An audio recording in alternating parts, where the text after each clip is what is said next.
So once you're in Vietnam, like, where did you go and what did you do? I got there in March '68, and I was stationed north of Da Nang, which is the northern part of the state, country. It's right. They had like a north and south.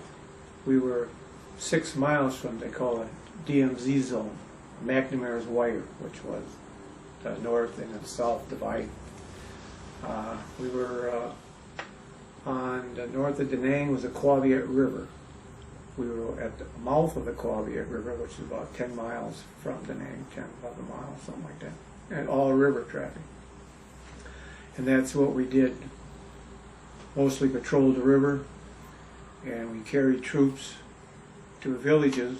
When the troops got out, they kind of swept the village for VC, and we drove around the village and pick them up on the other side.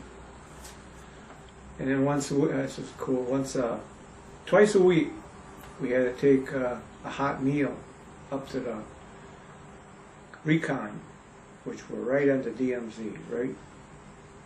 20 feet over was North Vietnam, and they were in the south. We had a little village there, like all force recons. We had to take hot meals to them. It was about an hour drive from where we were, so we always had to go in a convoy, 2 or more, because you never know when VC were going to hit you. So we get up there, and first thing we say was, okay, if we get incoming, we're going to button the hatches up and go. Whoever ain't on board, stand. So we got in the village, we dropped, the cook got out, got all the grub out, we started getting incoming. Run up the hatch, turn around, head out, and the cook, hey, wait for me, pick you up the next time we come. So we had to stay there for 3 days until we come back home. But yeah, you don't want to stick around when you got incoming, because you never know where it's going to go. So and then coming back, we got hit with sniper fire, but that's, you just fire back, because he's only going to shoot once or twice. He's not going to shoot more than that. But you never want to ride inside, because inside, if you ever get an armor-piercing bullet, it comes through the side of the vehicle, and all it's going to do is ricochet around inside. So everybody rides on top and runs behind sandbags. Is that the extent of the combat you saw in Vietnam? Pretty much. We had incoming every day. You never knew when you were going to get incoming. When you hear the whistle coming down, you knew you were safe, because you hear it. It's the ones that you don't hear that get you. But yeah, we had a lot of incoming.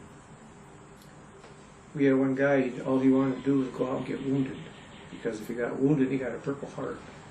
He wanted to get a Purple Heart. And then about twice a week you go out on patrols. You go out. You go out like 8 in the morning, you come back 8 the next morning. And you go out and you sit in a bivouac area where you think the VC will be coming down through. But you weren't supposed to make contact with them. You're just supposed to observe them. And just let them know how many are coming down. So we'd go out, and especially in the rain season, you go out at 8 in the morning, it'd be raining, you come back, you're soaking wet all day long. So when you were in Vietnam, did you always have enough supplies? Oh yeah. Like I said, we were right at the mouth of the river, so all our supplies came in from the ship. And recon food, we always had sea rations, cases and cases. You can get all the sea rations you want. But you'd steal the hot cooked meals that recon would get. We'd rob them of some of their meals. How was the food? Food? Well, it was in boxes. Left over from World War II.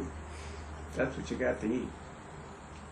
If you were out on maneuvers, which, like one time we were out for 6 weeks, you get pretty grunty at 6 weeks without taking a shower in 90-degree weather.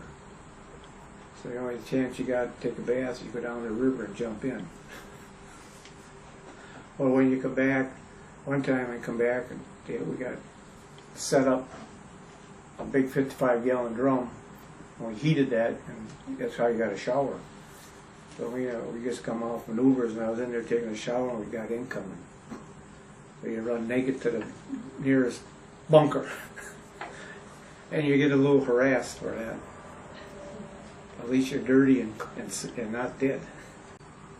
So how long were you in Vietnam? Well, I signed up for 4 years, and this was '68. This was my 4th year. In January, I got my orders to go over to Nam. And I said, well, I'm getting out at the end of the year. And he said, well, it's too bad, you're going anyway.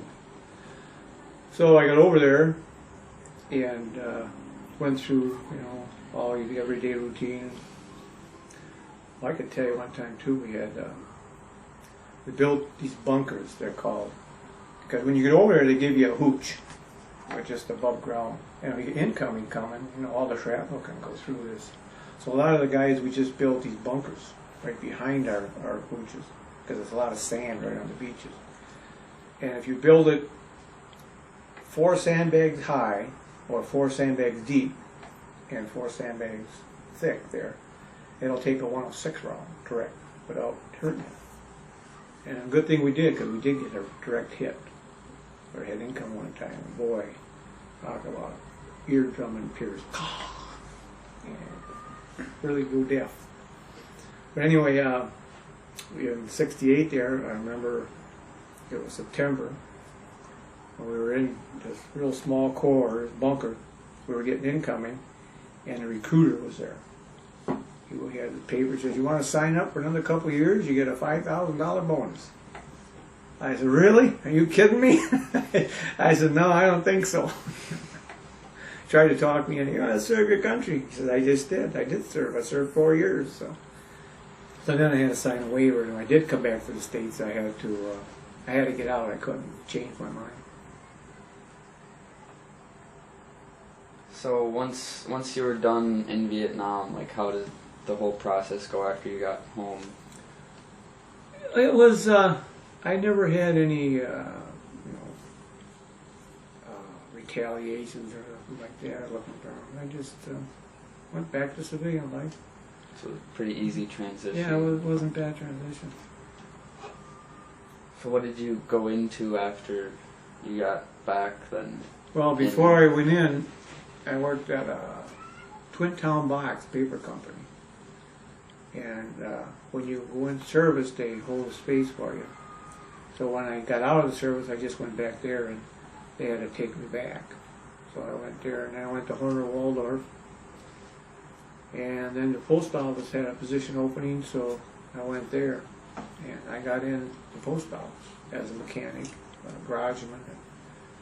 That's where I got my 30 years.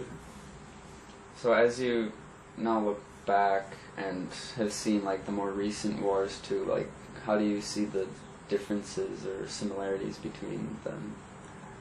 Well, the similarities are they go into these battles, they don't really want to win them. All they want to do is check the enemy. They don't want to. In Nam was the same way. We never really lost any of those battles over there. Never lost a one. But we never could win over everybody either, because the politicians would stop everybody from going any further than what we were doing. And we'd fall back, and then the enemy would come at us again, and then we'd push them back. And, don't go any further. Don't do anything. We don't want to look bad in the world. And I think the same thing in Afghanistan and Iraq now. We only go so far. We don't go to win. We just go to put everything in check. And that's where I think is wrong. I think we should just go over there. But that's only my opinion. Have you ever been to the memorial in D.C.? Oh yeah, 2 times. I've got a buddy on the wall. Good friend of mine. He lived in Cleveland, Tommy W. Dulick. He used to swoop from North Carolina all the way up to Cleveland on weekends. We didn't get much sleep. Anyway, he got his orders the same time I did, a little before me. But he ended up around Saigon, which is around Marble Mountain there, and I just went north to Da Nang. And 2 weeks. We were there 2 weeks, and I read in the Stars and Stripes. his vehicle he was in hit a landmine, took him out. So I go there in the wall, we scratch his name. That's a good memory, 22 years old.